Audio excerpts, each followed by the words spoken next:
Good morning, everyone. Welcome to our Housing, Land Use, Environment, and Transportation Committee meeting for June 25th, 2026. I'd like to call the meeting to order at 10:06 a.m. I'm Margaret Abe-Koga, Chair of this committee, here with my Vice Chair, Vice President Sylvia Arenas. Both of us are here, so we'll establish our quorum. And if I can make a PSA at this time, please turn off or mute all electronic devices, including cell phones, that may interrupt the meeting. And so now we will move on to item 2, which is public comment. I'm sorry, we would have to call the roll. Oh, yes, I'm sorry. No worries. Okay, please call the roll. Vice Chairperson Arenas, Here. Chairperson Abe-Koga, Here. you have a quorum. All right, thank you. Now we'll move on to item 2, public comment. Are there any members of the public wishing to speak today?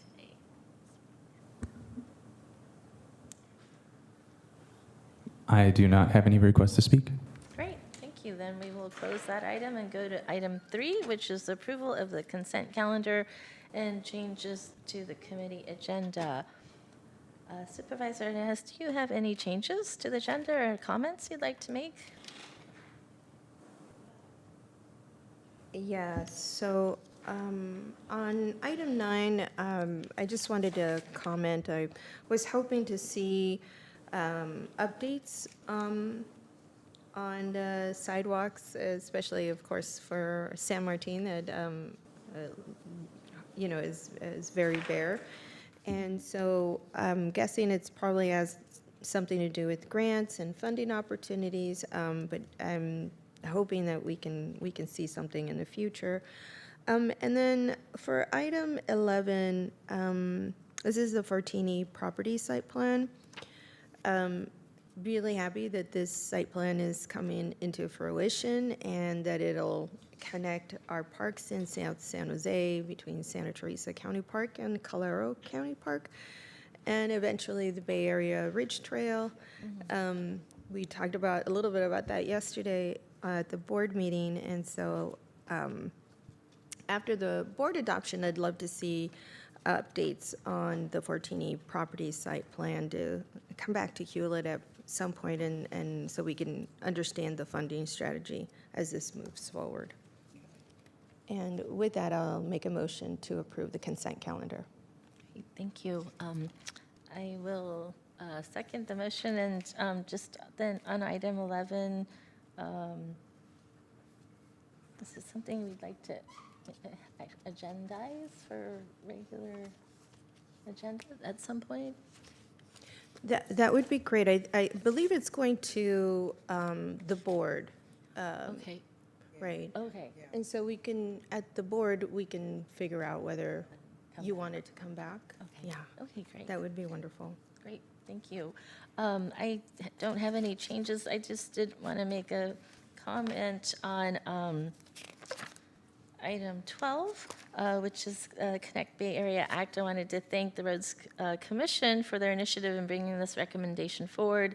Connect Bay Area is very important for our community. It's about the future of transportation and protecting our investments in Santa Clara County for our residents who've already made over decades, whether many transit agencies in the Bay Area will continue to exist. And Santa Clara County voters have already contributed more than $10 billion over 2 decades to bring BART into Silicon Valley. Without this measure, the Connect Bay Area measure, BART could close up to 15 stations and cut service by 70%. Riders can end up with a train that comes just once an hour, and that's not what our residents have voted for in the past, and it would shortchange every taxpayer who funded that investment. And the same is true for Caltrain, which is doing really well with its new electrified trains serving much of the Palo Alto, Mountain View, Sunnyvale, Santa Clara, and San Jose corridor. And without operating support, Caltrain is actually at the point where it will have to revert to hourly service. It actually has gone to half-hourly service and seen huge ridership increases. And so as many companies are implementing return-to-work policies, we've seen traffic's gotten worse. I was actually there yesterday trying to get to SFO at 4 o'clock and stuck in a parking lot. And so without transit, it's just going to get worse. So with Connect Bay Area, that will deliver $264 million annually to VTA. This will restore service frequency and fund road repairs. And that comes out to an average household, for about $5 a month. And so with that and real accountability built in, this measure really looks to provide reforms and really I think can be transformative for our valley here. And especially as we see gas prices reaching astronomical levels. I think I saw $7 a gallon the other day. Transit is really the only affordable option for many households. I know that this afternoon there'll be a public memorial for Mr. Transportation Rod Zeradon Sr., who often talked about how important transportation is to get folks to where they need to go, as well as to opportunities, and I think about that all the time now. So I thank the Commission again for bringing this forward, and I'm happy to recommend support for our board. So with that, could we get a vote on the consent calendar, please? Yes, and just confirming that I do not have any requests to speak. Thank you. No worries. Vice Chairperson Arenas Yes. and Chairperson Abegoga. Aye. That passes. Thank you so much. We will go on to item 4, which is a report from the Airport Land Use Commission on their work plan. And let's see here. I believe I have.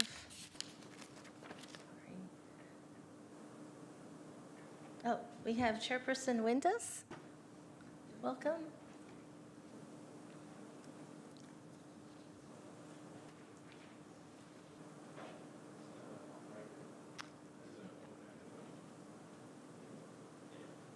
Good morning. My name is Walter Windus. I'm chair of the Santa Clara County Airport Land Use Commission. I'm here to answer any questions. I believe you have a copy of the work plan in your packet. The County Airport Land Use Commission is a state-mandated county commission, and our duties, responsibilities, and limitations are outlined clearly in PUC 21670 through 21679.5. And the work plan reflects the required activities that we're expected to perform in the coming year. If there's any questions, I'll be glad to answer them for you. Great, thank you. Thank you so much for being here. Are there any questions, Supervisor Arenas? I'm good too. Is there a public comment on this item?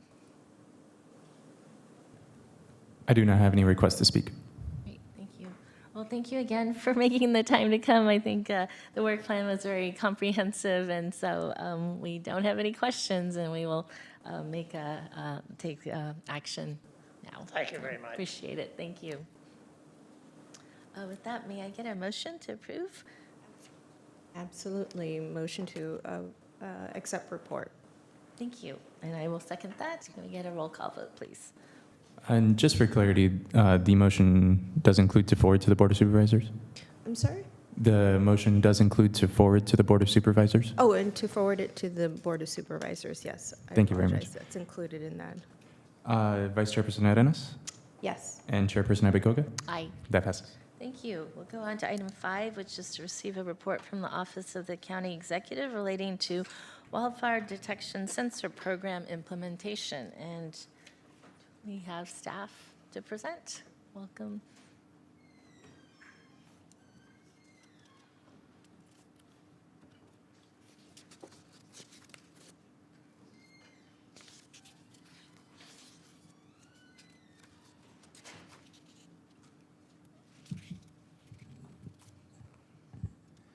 Thank you, Chairperson Abekoga and Vice Chairperson Arenas. I'm John Mills, Deputy County Executive, and with me today is is, to my left, is Sean Whiteman, Program Manager 3 from the County Executive's Office. And to his left is Brian Glass, Deputy Fire Chief with the Santa Clara County Fire Department. And to Brian's left is Allie Henry, our Chief Park Ranger. We are here to provide an update on the county's implementation of the N5 wildfire detection sensors, and to let the committee know that as of Monday, June 15th, our sensor network is now active for wildfire alerts. In our last report to Hewlett, we provided a map of proposed sensor locations in county parks in the wildland-urban interface, primarily in the South and East County. And Sean has that map and can display it for the committee and the public. Since then, our team from County Parks, County Fire, the Fire Safe Council, and N5 have worked to establish 15 optimal sensor locations for this initial pilot phase. A few of the proposed sites experienced cellular signal reliability issues post-installation. So during the past several weeks, a few sensors were moved short distances, and in some cases supplemented with directional antennas to achieve a more reliable signal. The most critical aspect of the implementation has been integrating the N5 network alert data with our county systems. We conducted multiple rounds of testing on the primary and secondary alert methods in partnership with County Communications and TSS.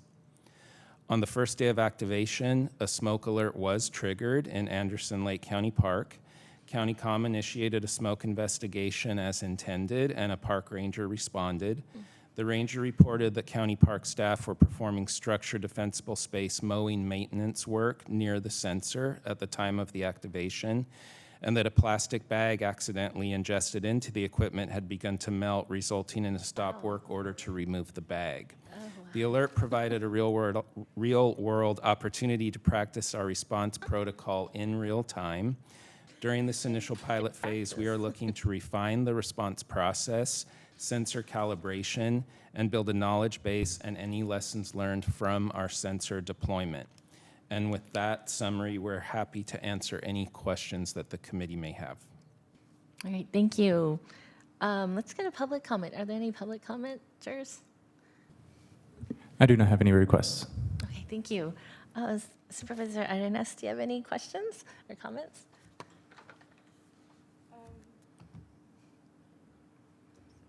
Thank you so much. And think, you know, these are some of the things that happen in real life, and so we must accept them and, you know, lesson learned, right? It works. The system works. And now we know, you know, how to respond without it being a major incident, right? And so I think that is really important. I wanted to just thank you for the opportunity to continue to explore AI with our districts, especially with fire being so prevalent in, I think, both of our districts, right? And so I actually don't have questions. I just wanted to thank you, and you know, these are just lessons that we learn as we go through this process, and so thank you. Great, thank you. Yes, I just also want to add my thanks for the report and just the work that's being done. It's exciting that the sensors have gone live as of a week and a half ago.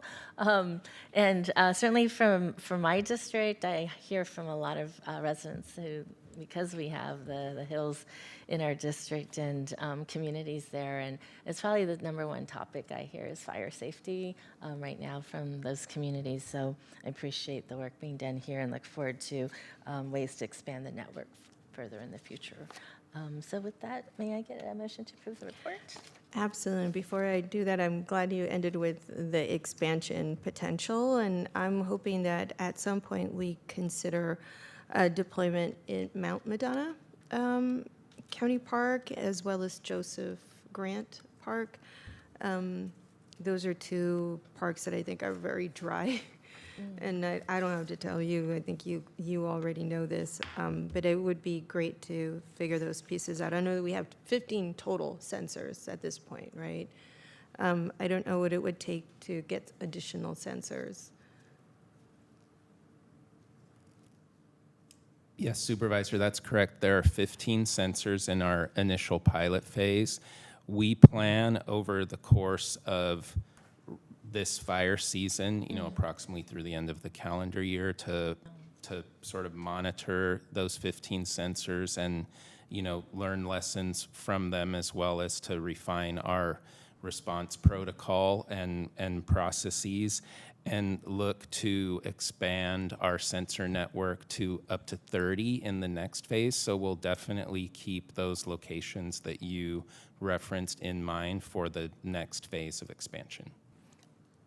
Wonderful. I've got more, but I love hearing that you'll double that in an upcoming year or timeframe that you see sensible and reasonable. I'm going to make a motion to accept the report. And I don't think there's anything else with that. Yeah, make a motion to accept the report. Thank you, and I'll second that. And can we get a roll call vote, please? Thank you. Vice Chairperson Arenas Yes. and Chairperson Abicoca. Aye. That passes. Thank you. We'll go on to item 6, which is to receive our quarterly report from the Office of the County Executive relating to agricultural economic development and agricultural worker housing work plans. Do we have staff presenting on this item today? Ms. Hernandez. Thank you. Maybe now? Yes, okay. Yes. Good morning, Chair and Vice Chair Consuelo Hernandez, Deputy County Executive. I'm joined by my colleagues Megan Kiles and Julie Morris. We have a short presentation for you. As we shared when we last reported through Hewlett, that we really wanted to combine our efforts in the way that we support our agricultural community, both in the great work that Jacqueline and her team have done, that you'll see in some of that work on the housing side, and KJ and SEPA, Edgar and his team. So we have this short presentation for you. We'll start with economic development and then shift over to housing. I will hand it over to Megan while I put up the presentation. Thank you.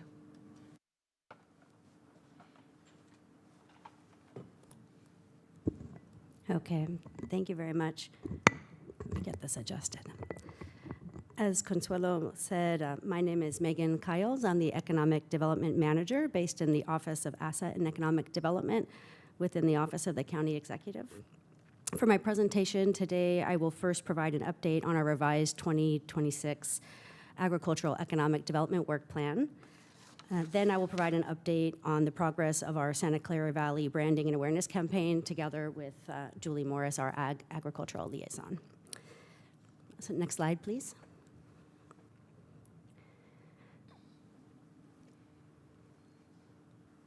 Okay, great.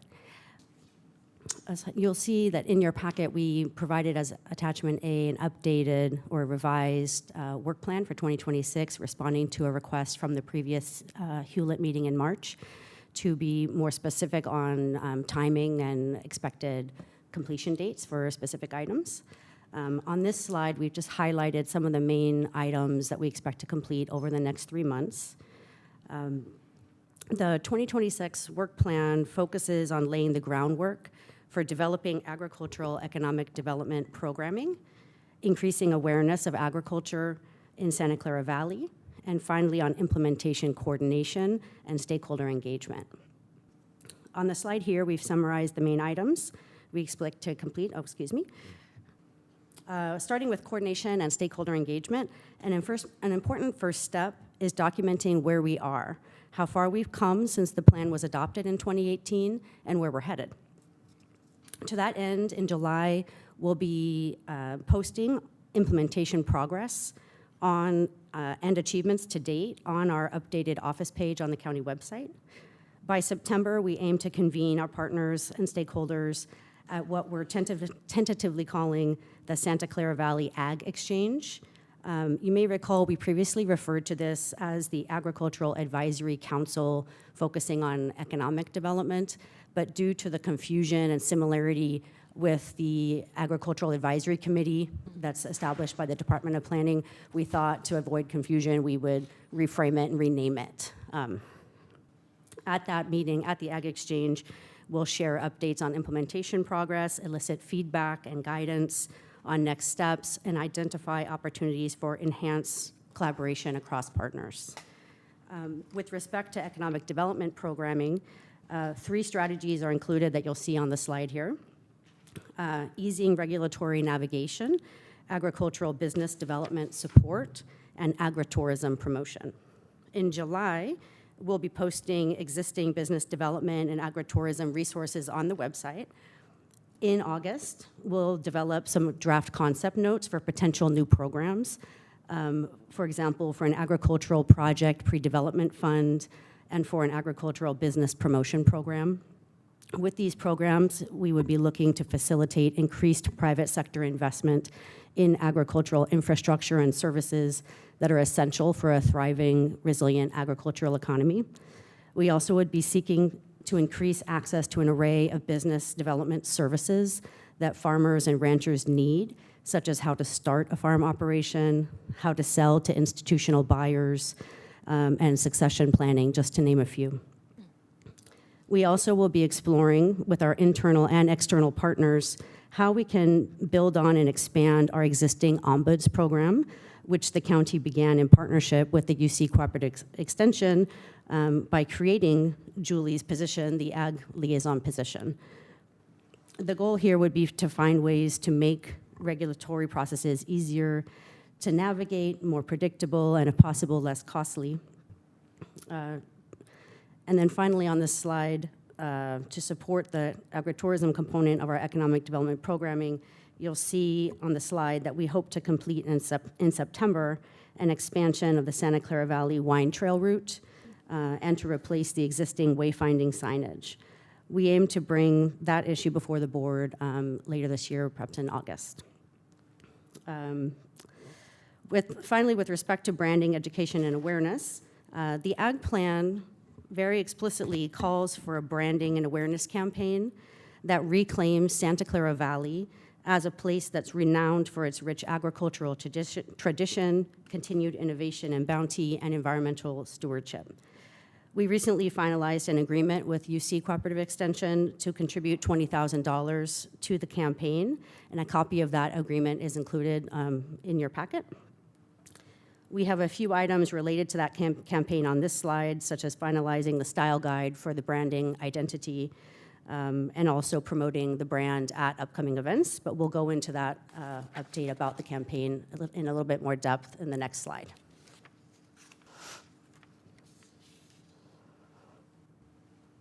Okay.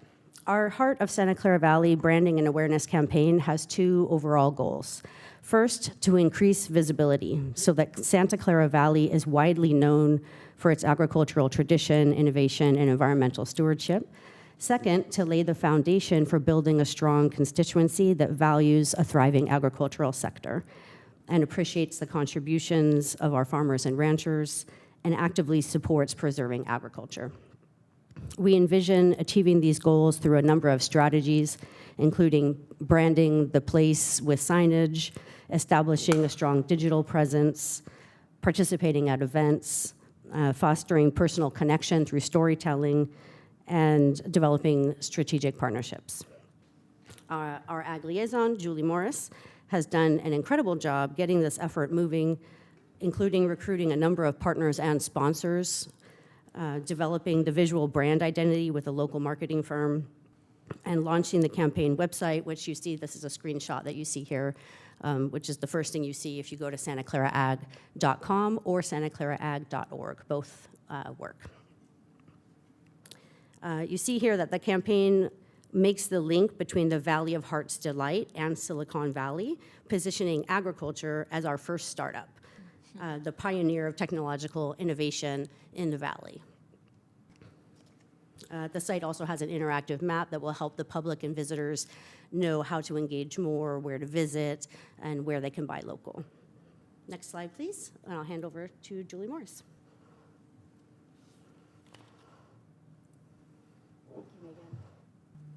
Is that working?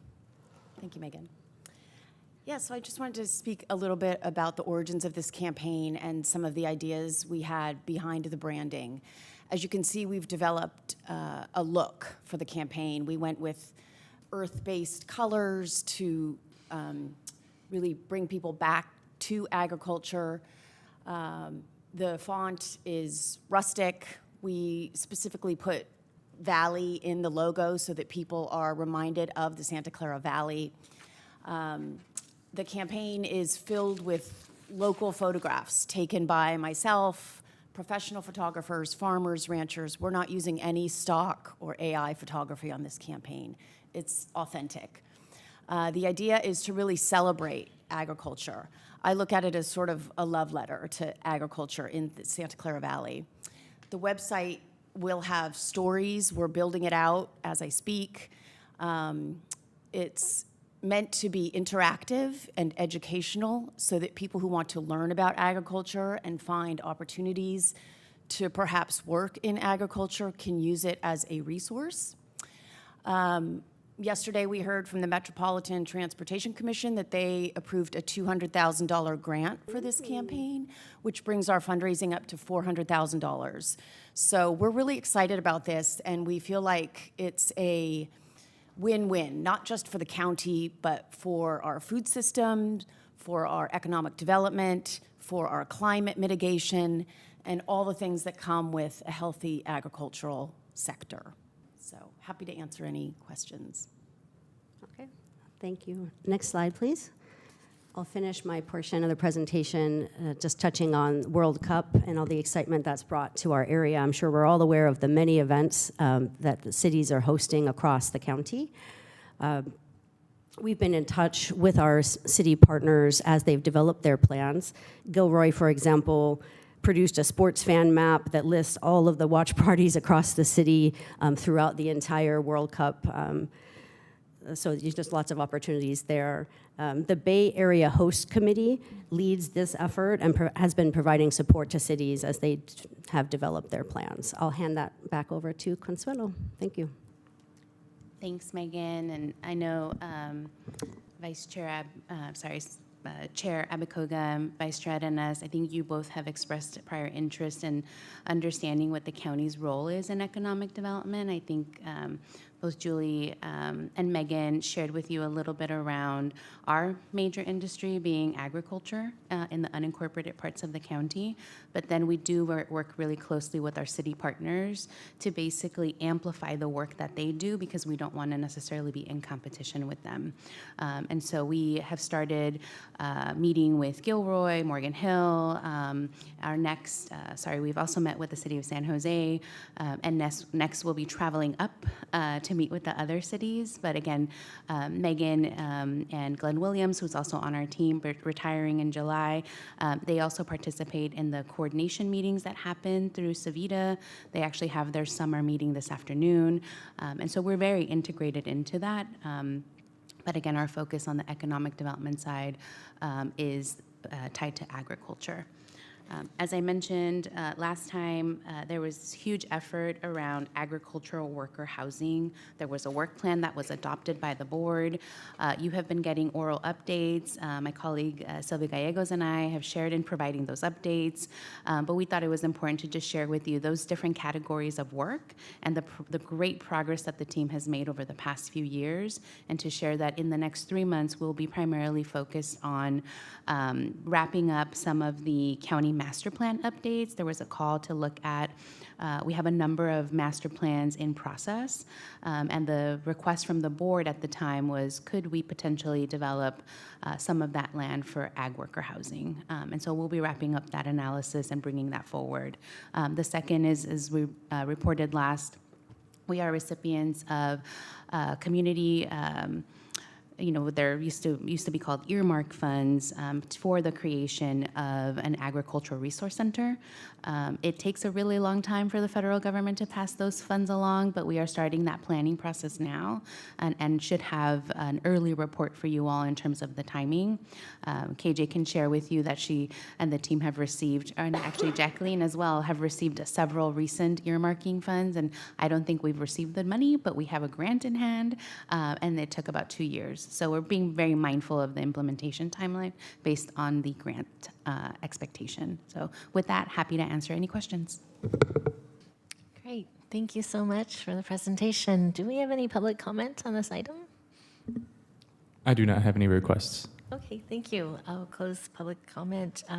Supervisor Arenas, do you have comments or questions? Yes, thank you so much. Thank you for the presentation. I wanted to get a little bit, I know that you've all been meeting with folks, and certainly, Julie, you've been meeting with people in South County to figure out what this would look like.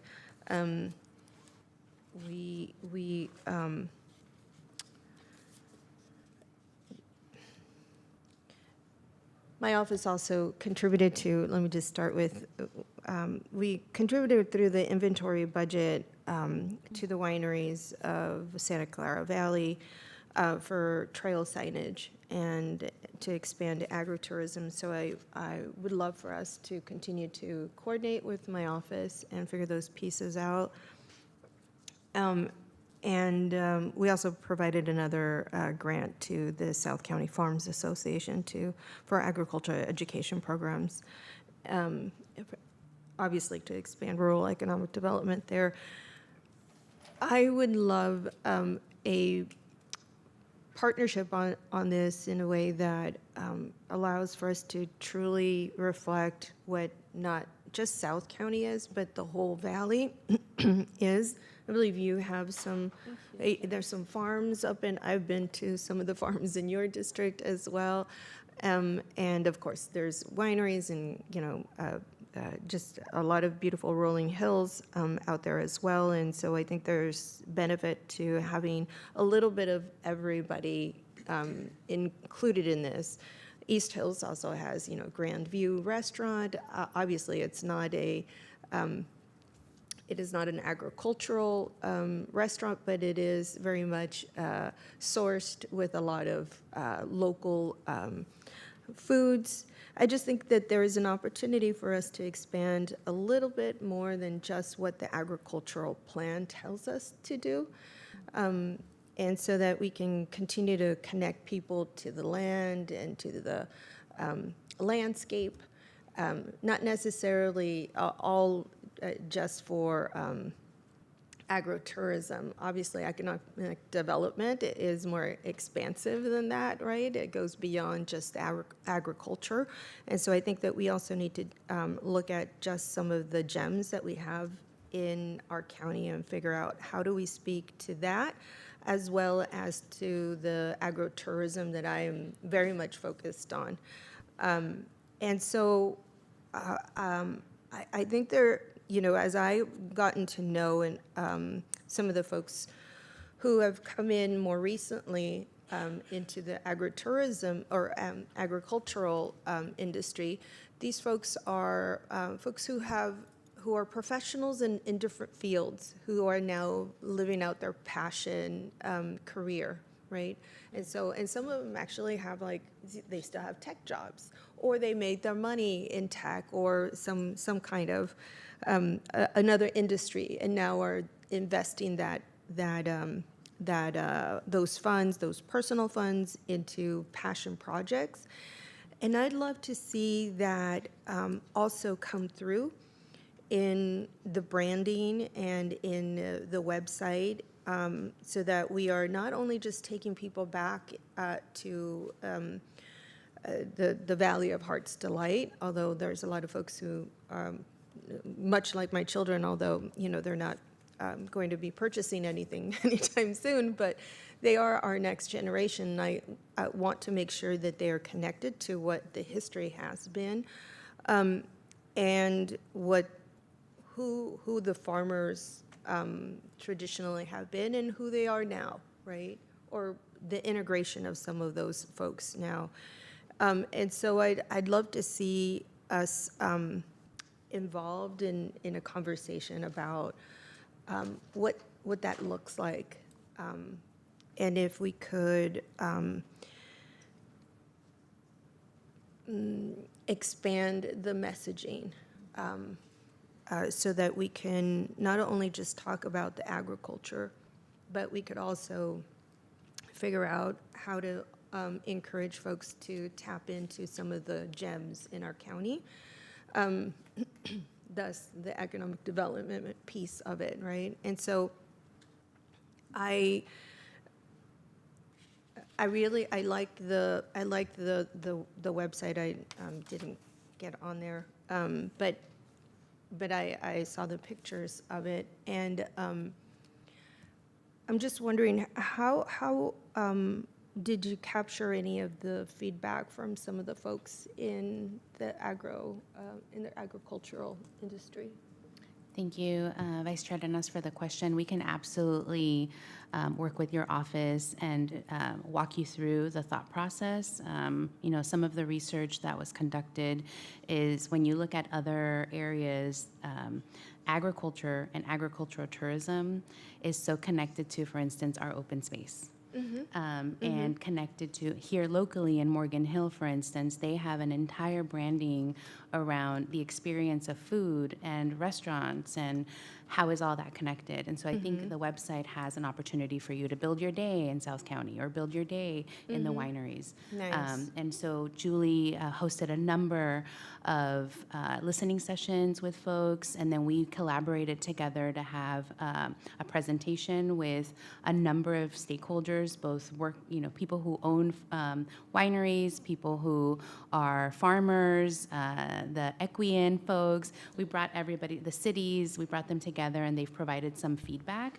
And now it's time to make those adjustments and report back. So what you're seeing here is a draft that doesn't include all of that feedback we've received.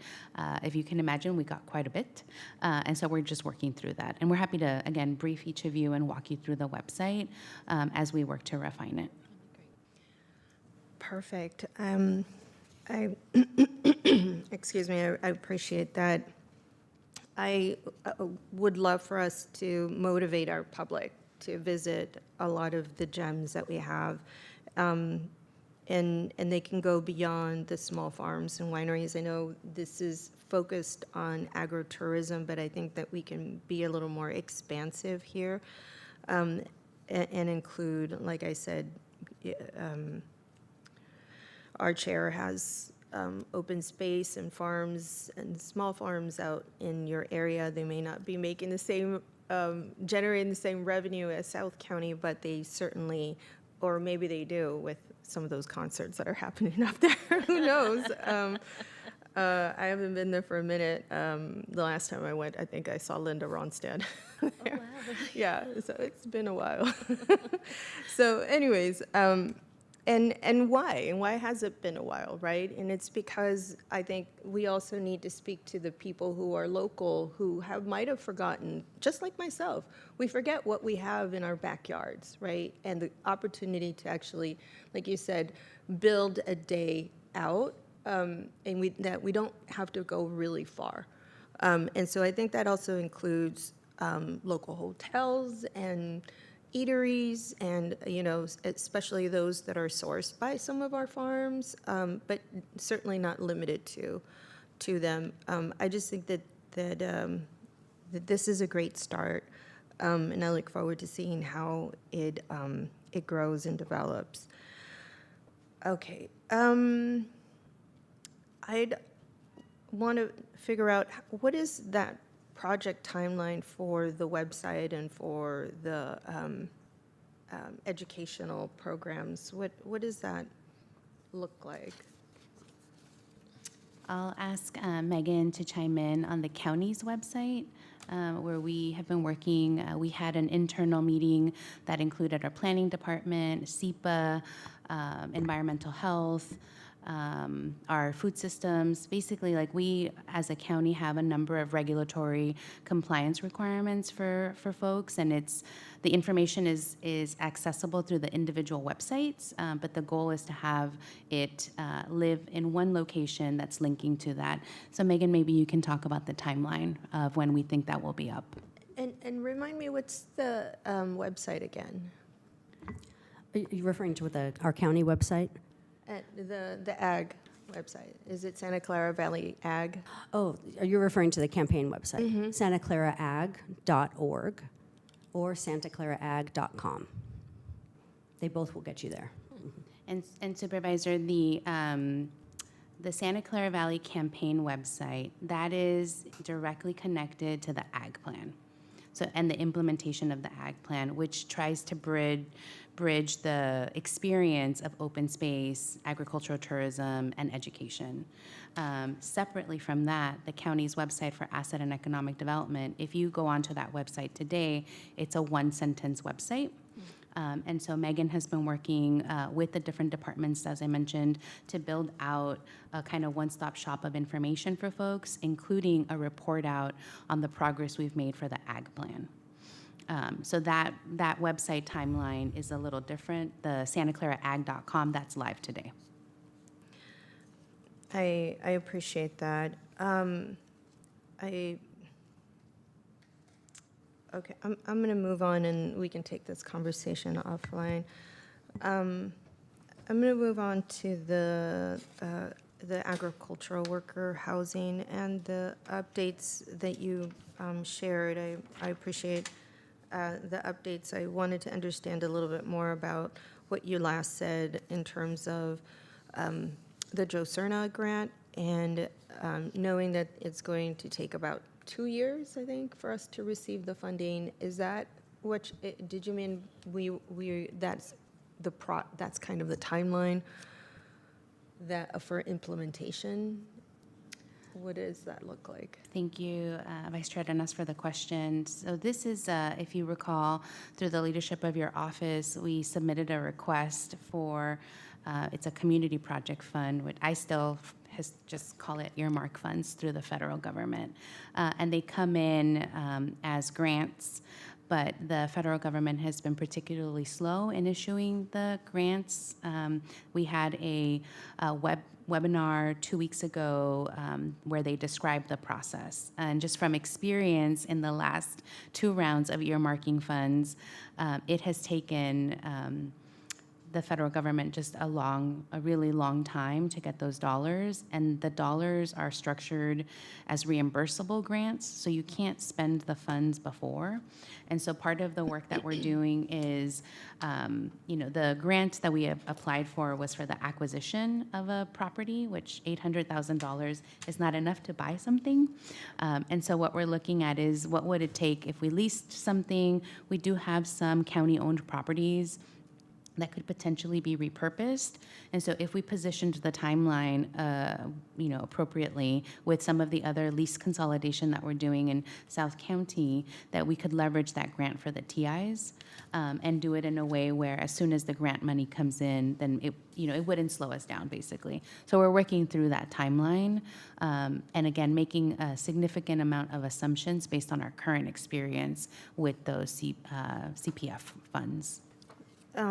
But you did mention based on past experience, you estimated a 2-year? I'm looking at KJ and Jacqueline both received CPF grant funds. I believe it was 3 years ago when it was approved, and you just both got your grant agreements. Is that right, KJ? Yeah, that's correct.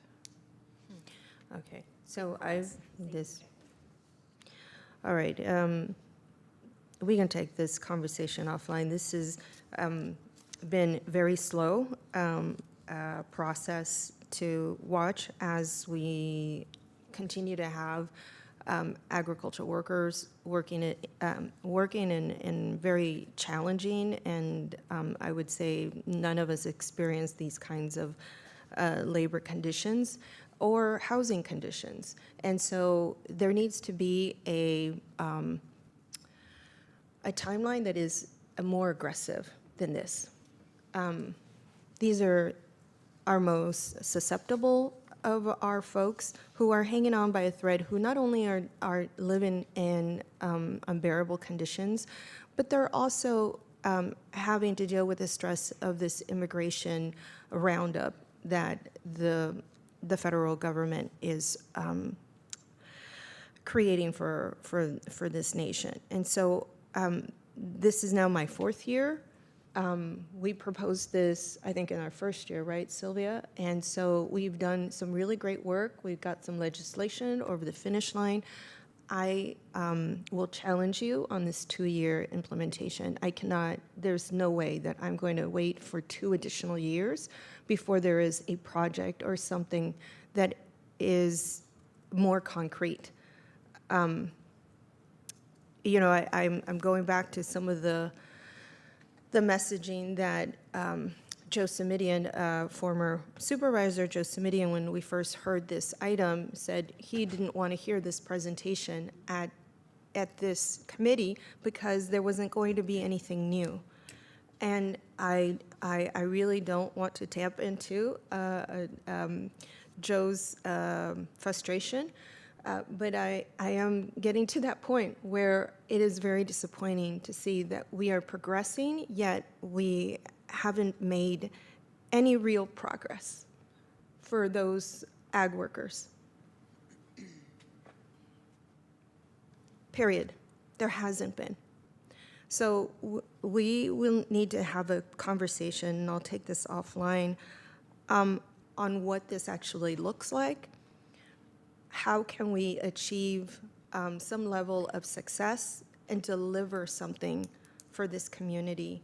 It is now the 4th year, and at this point, I'm going to press and be and ask you to be more aggressive on the deliverables for the agricultural workers and their housing needs.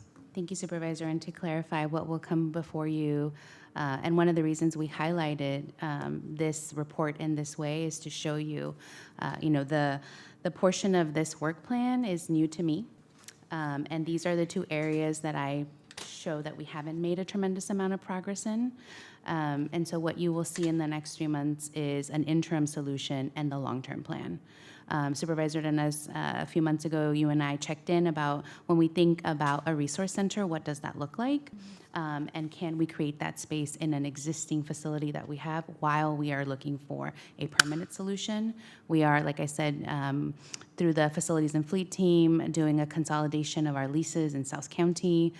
We are renegotiating some of those leases with the Social Services Agency, and there's an opportunity to create a temporary interim solution for the resource center, and we're pricing that out. So you'll see that coming in the next 3 months, but then we also don't want to forget that we have a long-term need and plan, and so you'll see both of those. Apologies that I wasn't more clear. I appreciate that. Thank you. Thank you. I just wanted to piggyback on Vice Chair's comments. I appreciate the presentation as playing around with the website, but just in terms of expanding the website, and I guess it's the trail map that I was looking at, but notice are quite a few facilities in District 5, wineries from Saratoga, Cupertino, Los Gatos, and then I was thinking too the farm-to-table restaurants that I've heard about, I haven't been yet, but in the hills in Los Gatos. So just how are we going to look at expanding? I noticed that you can actually input your own, but how will we actively go out to make sure we're covering? And I think it's best to include as much as we can. So as mentioned, like hotels and whatnot, and really create a comprehensive site for county lands that have agritourism opportunities. I appreciate the comment about trying not to overlap with the cities, but if there's a way to cross-reference, so linking to the city's chambers, World Cup, watch parties, like I know there's San Jose's definitely, but I think Milpitas and in Los Altos, Mountain View has them, and just if we don't have to list them all, but at least pointing folks to where to go. And so that was the other question too, is how will we promote our site, this campaign site, where will it be linked to our Santa Clara County overall site? Are we planning to do any kind of advertisement campaign through social media or even paid media? If you could provide more details on how we're going to push this out and make it more robust, that'd be great. Thank you, Chair Abakoga. We will definitely provide those details in our next quarterly report, but you will likely see some of that information come through as we send it to all of the board offices. But yes, we will provide an update at the next quarterly report. Great, thank you. And then I would, again, offline, would appreciate more opportunity to get more information about the worker housing and the resource center plans and just discuss how we might be able to move things more quickly on that front. So with that, we did public comment, or did we? I can't remember. I was trying to recall, but we do not have any requests to speak, just in Okay. case. Great, thank you. May I get a motion? Absolutely. Motion to approve report. Great, and I will second that. Get a roll call vote, please. Yes. Vice Chairperson Arenas Yes. and Chairperson Abekoga? Aye. That passes. Thank you. Thank you so much. We'll move on to item 7, which is the housing element. Sorry. Good morning, Good morning. Chair Yes, Abakoga please. and Supervisor Arenas, Jacqueline Anciano, Director of Planning and Development. This is the second quarterly report that we're bringing forward to Hewlett regarding the housing element and the progress and legislative proposals. This morning will be presented by, on the housing element, Sam Gutierrez, who is one of our principal planners over our long-range planning or our major projects. He has a multiple list of tasks. And then we have David Campos, our Deputy County Executive, Monica Tong, and County Council will be presenting with us. We're pleased to just give you a report on, and just a little background. Our housing element was certified February 5th of 2025. We have 68 programs that are divided up in our housing element with different responsibilities where we're all working collaboratively. We have 33 of the 68. The lead would be Office of Supportive Housing.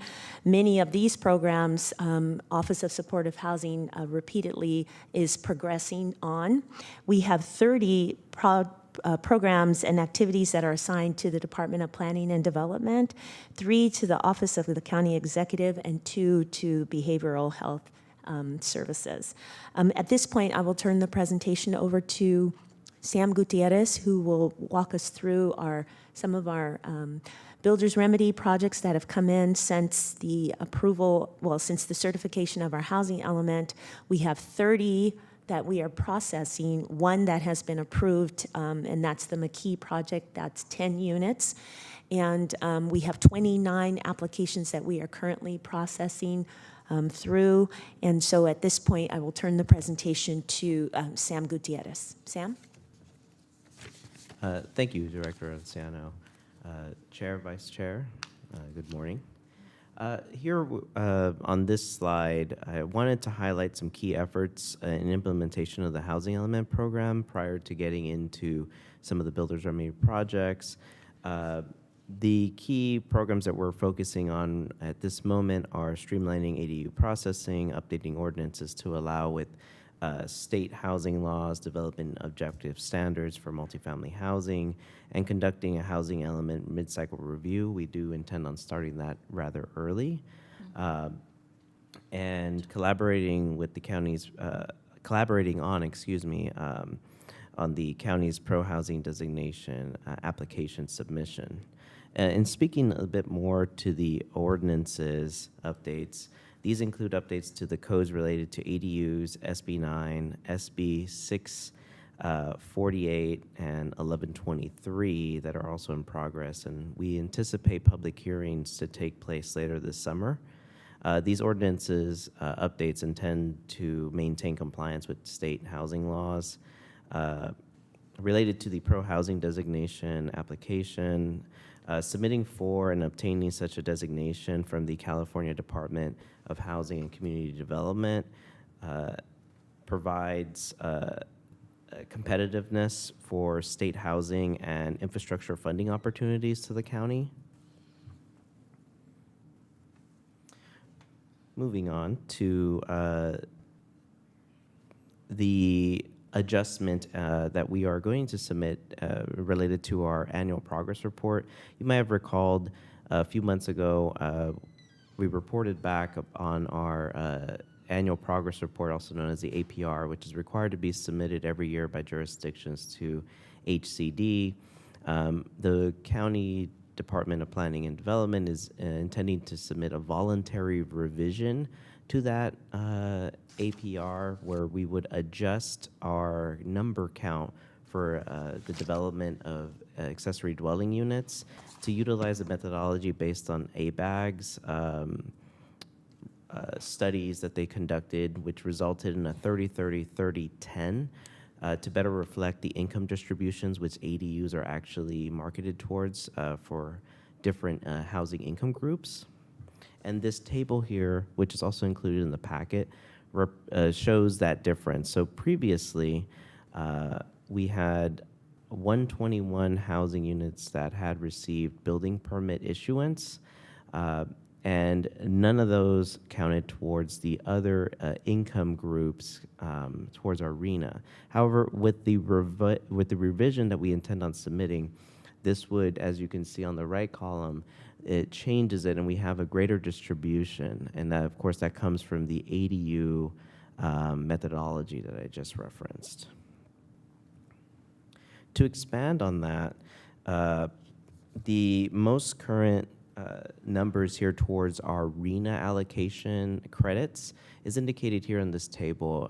We prepared this to show all the previous year's progress and include the amended data from 2025 that we will be submitting, and then all of the data as of 2026, and that includes utilizing the methodology. Of course, for 2026, we still have not received that credit because that would be next year when we submit the annual report, but we do want to account for the projected progress that we have completed as of June of this year. And just to note, for clarity here, we have a note at the bottom of the table, which indicates that we do receive credit towards our RENA once a building permit is issued. This doesn't necessarily mean that the units are constructed or that they receive planning approval through the entitlement process. It is a key factor that the building permits need to be issued in order to receive credit towards our RENA.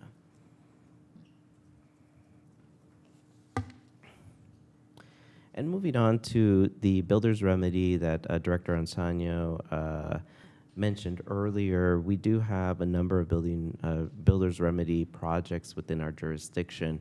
As mentioned, we currently have 29 builder's remedy applications that are actively under review with the planning department. 17 have been deemed complete, 12 applications are still incomplete, and one project was approved by the PC on April 23rd, 2026. Which is located at 3193 McKean Road. It provides 10 units. It should be something of note that none of the builder's remedy projects are proposed on the adopted site inventory for housing development within the county. And what I will bring you to next is, excuse me. I do want to make a minor correction. In the staff report at the time of publishing, we did note that the 3193 McKean Road project had not yet submitted for building permits, but as of today, they have submitted. So they are actively in plan check process review for the construction of their project.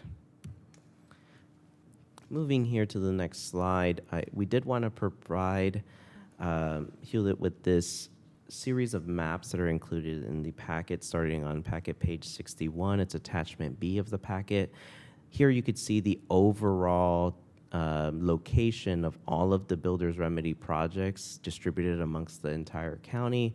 And we did overlay the supervisorial districts to indicate in what specific district they are located in. And in addition to that, you see a series of yellow triangles. Those are actually our housing element site inventory. sites. Again, none of our builder's remedy applications that are currently in review or have been approved are located on any of those sites. Moving to the next set of maps here, we grouped the projects by geographic location. So as these projects are primarily in District 5, they happen to be in the West County, and this is just showing a zoomed in portion of that West County set of builder's remedy projects. And similarly, on the East County side, we indicate the location of the builder's remedy projects, and up at the top center, just off center, you'll see it with the yellow circle. That is the location of the McKean Road project, which I spoke to earlier, which was approved and is currently in building permit plan check. And this map here shows the location of the SB 330 builders remedy projects that are located approximately around the periphery of the Morgan Hill area of the South County. And here we have the furthest south located projects approximately around the periphery of the city of Gilroy. And now I'll turn over the presentation to the Intergovernmental Relations and Legislative Affairs team to provide a legislative update. Thank you very much, Mr. Gutierrez. Chair Abe Koga, Vice Chair Arenas, David Campos, Deputy County Executive. I'm here with members from our IGR team as well as our County Council Legislative team, and so I'll give them an opportunity to introduce themselves. Good morning, Mary Hannah Weir, Lead Deputy County Counsel. Good morning, Monica Tong, Intergovernmental Relations. Let me begin by noting that it's very challenging when we provide a written report on what's happening in Sacramento, because we have to do that a couple of weeks in advance before the printout of an agenda. And of course, as you can imagine, a lot happens in a period of a week or two in Sacramento. So a lot has happened since we wrote this report. As you know, the state is about to finalize its budget. An agreement was reached between the two houses of the state legislature, and right now they're in negotiations with Governor Newsom, and we are anticipating a final agreement any minute. And quite frankly, they only have so much time because they have to print the budget sometime by the end of this week. So they have probably, just a matter of hours before they can finalize the deal. With that in mind, I will simply note that while a primary focus has been on the funding gaps in public health that were created by H.R. 1, we have continued to remain focused on housing issues and our advocacy around the housing element. Stepping back on what we have done in the last year or so, as you know, we have been working closely with County Council, with IGR, and with our planning department, and we are appreciative of the relationship and the partnership that we have developed. And one of the things that we have tried to do is to actually present legislation of our own to address some of the concerns around the housing element that the county has. And as you know, we have been working closely with our associations to make that happen. We couldn't find an author for this present legislative session, but we are working to make sure that that is introduced for the upcoming legislative session, and we're already working on that. As you know, the way the process works is that we first try to finalize the legislative policies that outline the policy positions of the Board of Supervisors on a whole range of issues, including housing. And then based on those policy statements and positions from the board, that guides our work. So we are in the process right now of finalizing that for the next session. I do want to take this opportunity to talk a little bit about some of the bills that we have been working on. And you have to understand that we have thousands of bills that are presented or introduced every year at the state legislature. With respect to housing, there have been more than 175 bills that we have been reviewing, and the review process essentially requires IGR working with the department, with county council, to read every bill, understand its implications, and based on the policy positions that the board has articulated in the policies document, decide what, if any, position we are going to take. And that has happened on every one of those 175 bills. So you can see that it's a very time-intensive process. And then based on that, we do then proceed on a given piece of legislation to support, oppose, or remain neutral. In your written report, I think you have specific discussion of 8 different bills, but I do want to note some of the bills that we have been working on just for your information. AB 1294 was gut and amended on June 15th, but it no longer impacts the department. And right now it only applies to the counties of Alameda, Sacramento, and San Francisco, so we are no longer engaged. We did, as part of our advocacy, we make a point of working closely with associations like CSAC, which is the County Association, the UCC, the Urban Counties, because obviously we have more power when we're part of a coalition than when we are speaking simply on our behalf. AB 1621 was a bill that would amend post-entitlement permit processing requirements, and we actually did oppose that bill, and we have worked closely with CSAC, the League of Cities, and the rural counties in that opposition. AB 2127 was amended to include some discretion for local health officers related to private sewage disposal systems. The original bill prohibited the health officer from denying approval, and now that discretion was protected, and so we worked to make sure that happened. With AB 2418, we actually deferred to CSAC in that area and on that bill, and they were able to get amendments that were able to satisfy our concerns so that we don't have an opposition anymore. AB 2676, an example of what happens when people move on from their positions. In that case, AB 2676, the bill's author was elected to Congress, and so the bill was abandoned, though we just learned that Assembly members Lackey and Quirk Silva are the new authors, and we're trying to evaluate what amendments, if any, they're going to make to figure out if we're going to take a position. SB 1116, CSAC is actively pursuing amendments, and we're following their lead, and likewise with SB 1272. Where CSAC is opposed, and we are supporting that advocacy. So as you can see, this is a very time-intensive process, and again, we're grateful to planning for responding to our emails and for following up, and of course to our legal team that carefully reviews the analysis from a legal perspective. Before I take questions, I also want to note that with respect to the budget, even though our focus was healthcare, we actually did advocate for housing funding.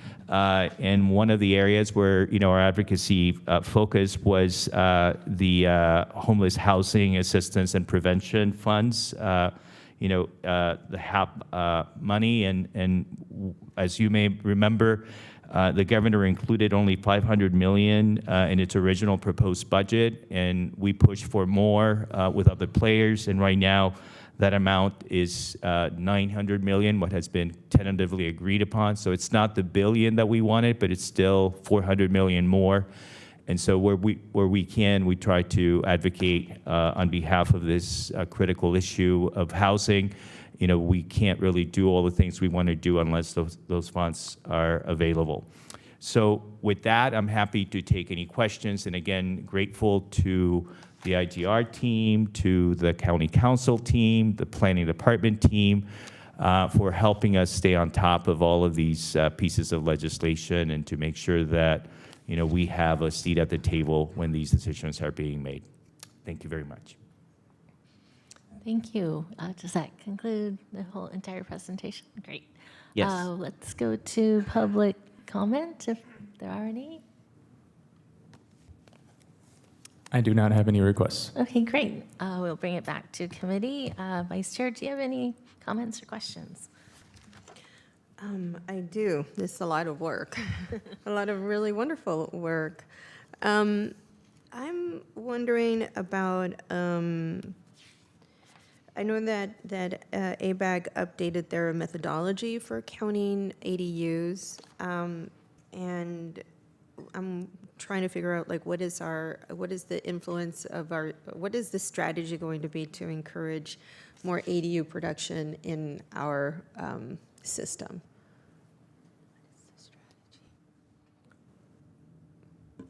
Jacqueline Anciano. So we have on our website pre-approved ADUs that people can use. They can change the elevation to match their housing.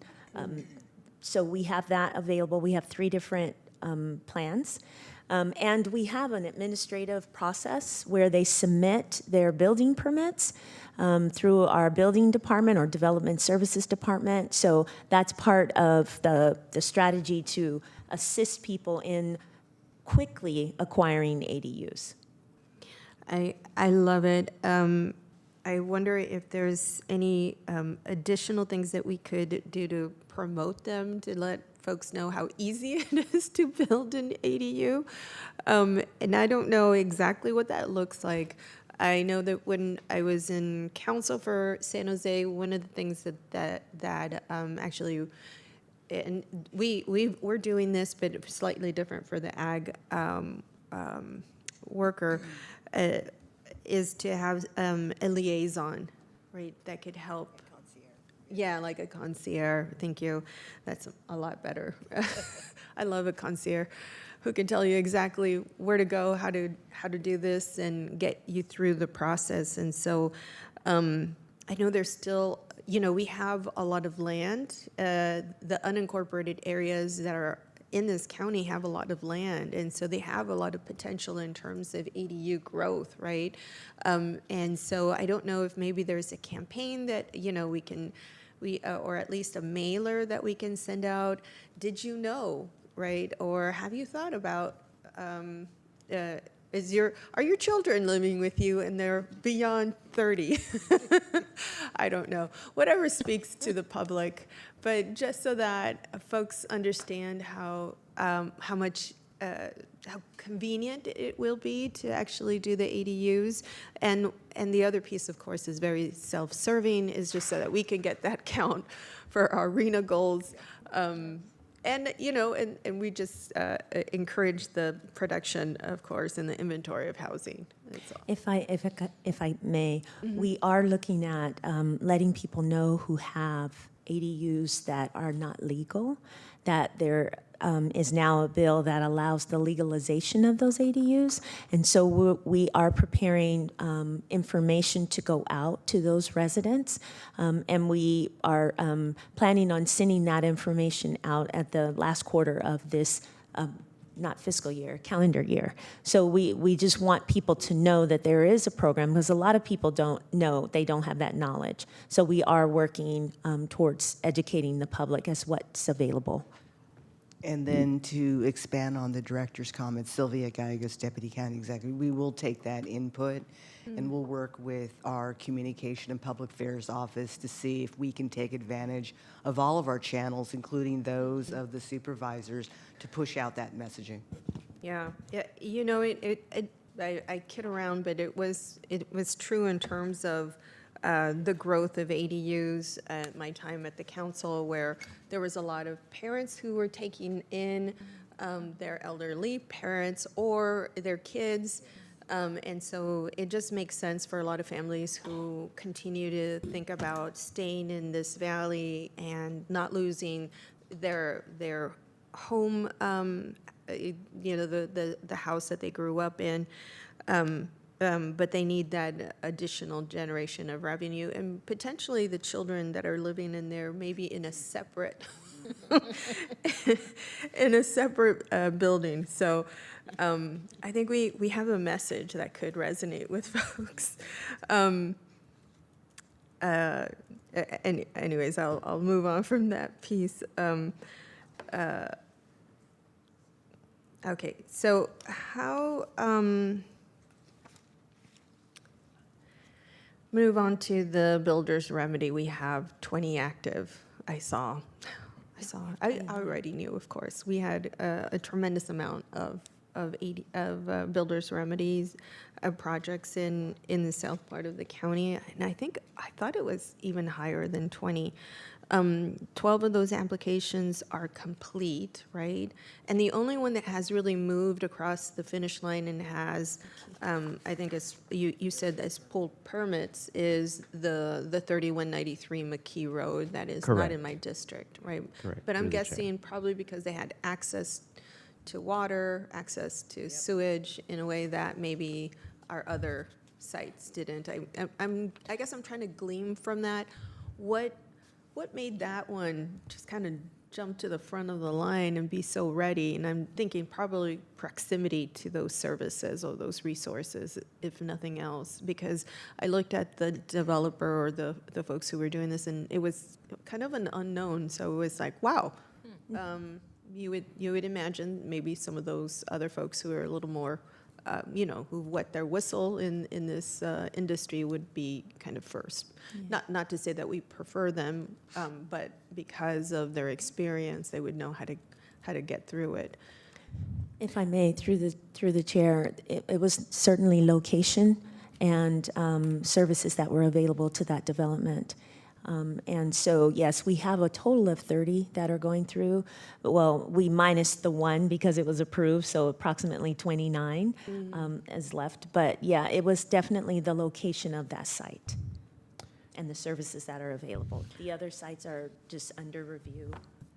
And if I could expand through the chair, the proximity and location also provided an opportunity for that developer to utilize Assembly Bill 130, which streamlines the environmental review process quite significantly because it is considered an urban project, albeit in the unincorporated area of the county. It still had those urban services. So it did qualify for that exemption to streamline the CEQA process, and in combination with the fact that it was a more compact development. It only was proposing 10 units, where several of the other projects far exceed that and go into the hundreds and even thousands of units, which add to the higher level of complexity. So that did play a role in how quickly this went about and moved forward through the process. Well, I go back to my ADU promotion. That could be easiest, but sure, 10 units is probably a lot more doable. Although the process is the process, right?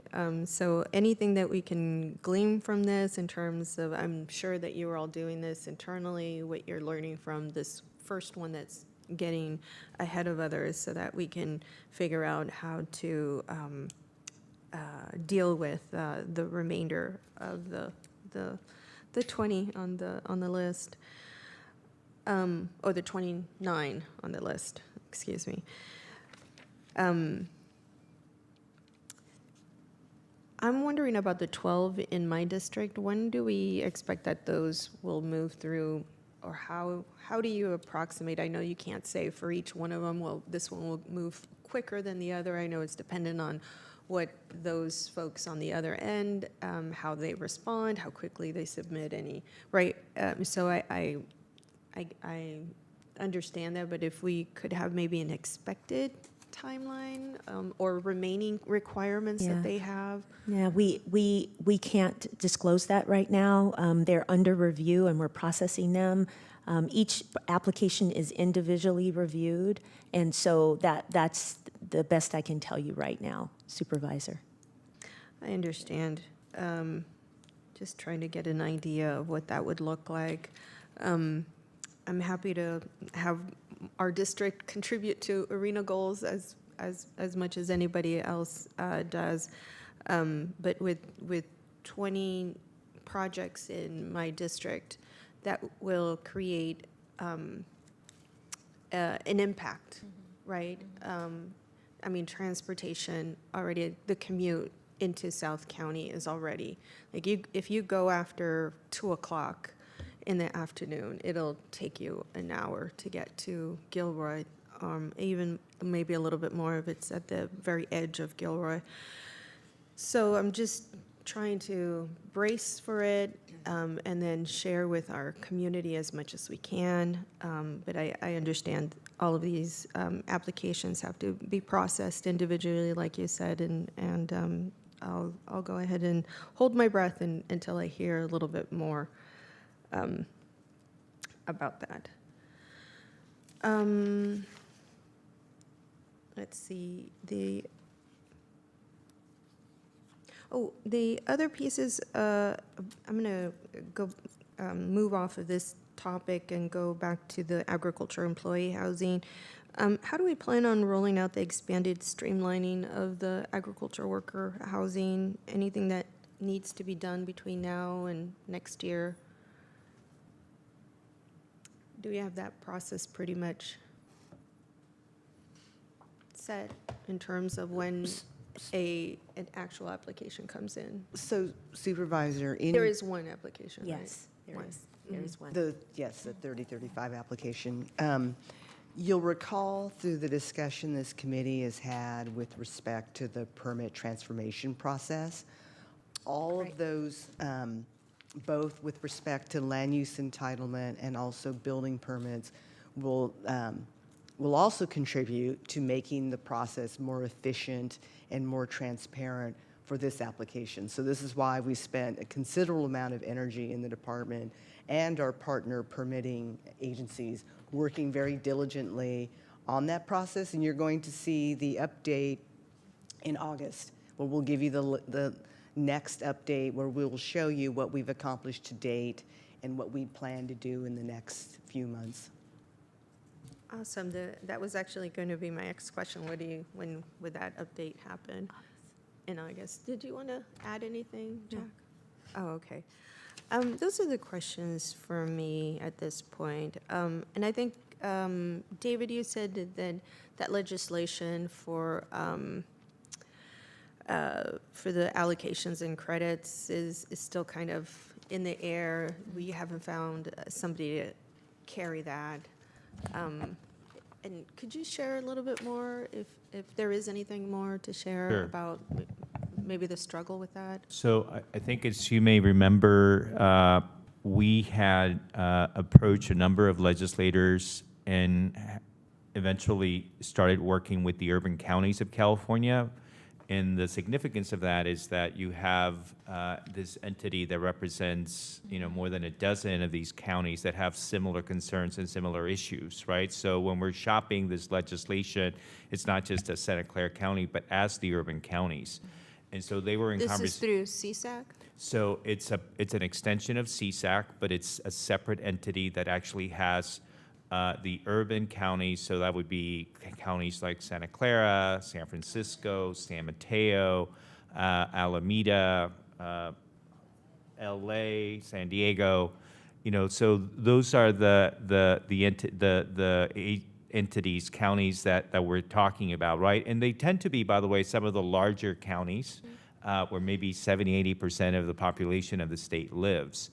And so the urban counties have taken on this as a priority for them, and they have been in conversations with 2 or 3 legislators, primarily in the Senate side, that were interested in this area.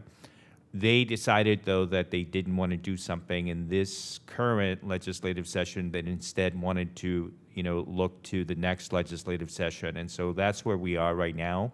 And we are in conversations with one of them in particular, a senator who is interested in pursuing this. And so that's where we are. We're in conversations. I don't necessarily want to say too much beyond that, because we also don't want, to scare or create any kind of negative political pressure that would make them rethink the fact that they're considering carrying the legislation. But that's where we are, and we certainly, will keep you informed and apprised. And it may be, as is often the case with these issues, that we will ask members of the board and certainly members of this committee to, when the time is right, have conversations with those representatives in Sacramento so that they understand, why this is such an important issue for Santa Clara County, why it's an issue for your district. And again, our experience with something like this is that to move the needle, you really have to work in partnership and in collaboration with other entities. And that's why we're taking that approach. Thank you. I would love to work with you on this. As you just mentioned, it really impacts my district quite a bit. So I would love to offline just connect with you. Thank you. If I may, through the chair, Supervisor Danis, we do have a chart that shows the status of the projects that the Builder's Remedy projects that we're processing that we could send to you along with the map that we have in the PowerPoint presentation, so you can align those projects that we coordinated the numbering on those projects with our list so you could see the status. So we'll send that to you. Perfect. Thank you so much. I appreciate it. Thank you.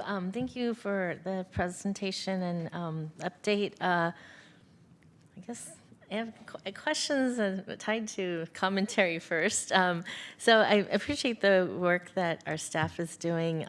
I find this really, there's a bit of, to me, like an internal conflict. Yes, we have to produce housing and the housing element, but the majority of our lands are open space ag lands, which we are mandated to protect. So that's the challenge I see with this whole process. And so, for instance, I appreciate that we're looking to secure a pro-housing designation. And I know that there are benefits for that coming from a city that I think when we were the first one to be designated pro-housing. But I'm also seeing that there's, obviously expectations, requirements. And, I've been through this is my third housing element cycle. And to be frank, when we've achieved it's hard to obviously, reach the low income category numbers, the RENUM numbers, but overall, when our community has reached the overall and exceeded the numbers, I find that the reward is we get bigger numbers. And that's my question with this pro-housing designation. I think there is going to be that expectation that we produce more, and that's something that I'm just very cautious about. So still not really sure for the county if that's really the benefits would outweigh some of those expectations and responsibilities. So I don't know if you have thoughts on that so far, but. If I may, Chair Abikoga, invite KJ to share with you some of the requirements that we have for HAP. Yeah, thank you. KJ Kaminsky, Director for the Office of Supportive Housing. Last year, with round 6 of the Housing, Homelessness, and Prevention Program, or HAP funds, the state did put requirements on working towards pro-housing designation, and it's looking like it's likely that it will be a requirement to receive HAP funds. At least in some form, and that's part of why we were working together. As a reminder, the county manages the county allocation of HAP funds, as well as the continuum of care allocation of HAP funds, which has ranged in recent years between $25 and $30 million annually. And the city of San Jose also receives around 28 to 30 million each year. So it really, much of this is to protect those vital funds for our homeless programs and prevention programs. Yes, this guy, yes. To expand on those comments, your comments are exactly right, though, that we received a RENA allocation that was over 1,000% in our prior years. 99% of our land is rural and is intended for both open space and preserving prime ag. And so when we developed that, the housing element update, we were focused on the urban pockets, that 1% where it's appropriate because it has the appropriate municipal infrastructure, but also importantly are close to jobs and public transportation. And so that's why when we planned this, we identified, I think, 10 sites. And the irony is that we're seeing, well, I'm hopeful for Stanford, and we'll see that later. Sure. But the irony is a little bit that through Builder's Remedy, we're seeing a number of potential developments that weren't identified by us from a planning perspective. So we're monitoring that. And to your earlier point about ADUs, that's about one of the only ways you can densify in single-family residential zoning. So it is an important strategy. Yeah, I definitely was struck by the number in Vice Chair, your district of 5,439 proposed units across 18 projects, and I would like to see the map and whatnot, but just how that's going to reconcile with our protection of open space and ag lands. And the question is, how do we protect our long-term general plan and our agricultural preservation goals from being rewritten? And these are, I believe, SB 330 projects. So yeah, that's the question is, since I don't think it's even because they're not on vetted sites, does that help in terms of our restricting any of it, or is it just pretty much the same requirements or it doesn't loosening help. of requirements? We just have to analyze the projects appropriately, but yeah, it doesn't help at all. Yeah. I have a lot of commentary about the whole housing element process, but we'll keep it to that.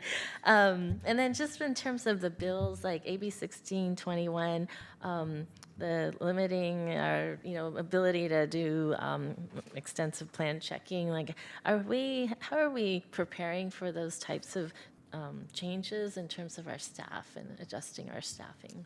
We are looking at adjusting our days that we are available for public interaction because we have a limitation on our staff, right? And so we're trying to make sure that we meet every deadline that the legislature is imposing on jurisdictions. And we're also looking at consultant help where we can, but we're really trying to balance the utilization of our permanent staff. Okay. And then are we able to charge cost recovery for that staffing? Yes, I was about to say through the chair. Yes, we've already brought our modification to our fee structure to the board, and so that goes into effect. I think it goes into effect July. But it's coming. And so we have looked at that. We may be bringing another adjustment to the board, but it's still under consideration for our inspections and for some of the plan check work that we do. Okay, great, thank you. Those are my questions and comments. If there is nothing else, may I get a motion to accept the report? Oh, absolutely. Motion to approve report. And I'll second that. We get a roll call, please. Vice Chairperson Arenas Yes. and Chairperson Abicoga. Great, thank you. That passes. Thank you. Thank you so much. Our final item is item 8, to consider recommendations relating to activities in our departments. So we'll start, I can't remember which way we started. Why don't we just start this way from Jack? I have no report at this time. Okay, thank you. I will go to Harry. Thank you, Chair and Vice Chair, members of the committee. Those are both the members of the committee, excuse me. I just wanted to let you know that we're entering our construction season for this summer. We're already doing our chip seal pavement preservation streets. Right now we're focusing on South County, but we'll move into other streets in the Santa Cruz Mountains next. The Board of Supervisors just awarded our micro resurfacing project on Tuesday. That'll do roads in East San Jose, Los Altos, and in the Santa Cruz Mountains, mostly in subdivisions. And we also have a bridge project, replacement project, Red Fox Bridge, which is in South County on New Avenue that we just commenced construction on. So there'll be a lot of construction in your neighborhoods. We've done community outreach on most of them. Most of these projects, all of these projects are on our website, including maps showing our 7-year pavement preservation program. We do work with the neighborhoods on impacts. Happy to work with your offices on construction over the summer. Thank you. Great, thank you. We'll go to Mr. Todd. Mr. Todd. Good morning, Todd Lofgren, Santa Clara County Parks Director. Santa Clara County Parks hosted a successful wildfire training at Coyote Creek Parkway, June 15th to the 19th. We had a prescribed burn at that location, June 17th and 19th, or 17th and 18th, excuse me. This was a specialized training conducted to prepare regional firefighters with essential wildland tactics. As you might know, Santa Clara County Park Rangers are trained as wildland firefighters who respond to wildfires at county parks. Starting this past Monday and going through today, CAL FIRE and Santa Clara County Parks are conducting a prescribed burn at Grant County Park. It will be about 400 acres. This project is undertaken to reduce the risk of large damaging wildfires by reducing fire hazards as well as controlling invasive weeds and protecting wildlife habitat. All of these prescribed burn projects are evaluated on an ongoing basis every day that we do them, and will suspend if the prescribed safe conditions are not met. A couple fun things to look forward to this Saturday. If you want to go to Hellier County Park at 6 p.m. Through the end of the evening, about 10:30, we'll be showing a movie in the park. There'll be food carts, and it'll be a community celebration, so that will be great this coming Saturday at Hellier. Friday, July 10th, we'll have a movie in the park at Vasona County Park. And then another fun event is a star party up at Joseph Grant County Park, July 18th, 8:30 to 10:30. Volunteer astronomers will come out with our own park staff and have telescopes and different activities up there for families. So thank you. Great, thank you. Sorry, Vice Chair, did you have any questions for any of our reports? If you can email me some of those reports, including Harry and yourself, I would love to put that in our newsletter. And For sure. Thank and you. I'll send you those, and if any of our summer events, if people want to go to parkhere.org, our whole event listing is there as well. Thanks. Great, thank you. Yes, if you could definitely send to both, and also about the roads construction, that would be helpful. Thank you. Mr. Edwarger. Good morning, Madam Chair, Vice Chair Arenas, Edgar Nolasco's Director for SEPA. Animal Services, we're in the middle of kitten season, so we're in huge need of fosters to bottle these babies and take care of them until they're old enough to be neutered and adopted. So a call out to any cat lovers or future cat lovers to help us out with kitten season. In the Ag Division, we are having some issues with glassy wing. We reported to everybody that unfortunately a nursery in Fresno shipped grapevines contaminated with glassy wing sharpshooter that carries Pierce's disease, and Pierce's disease impact grapevines.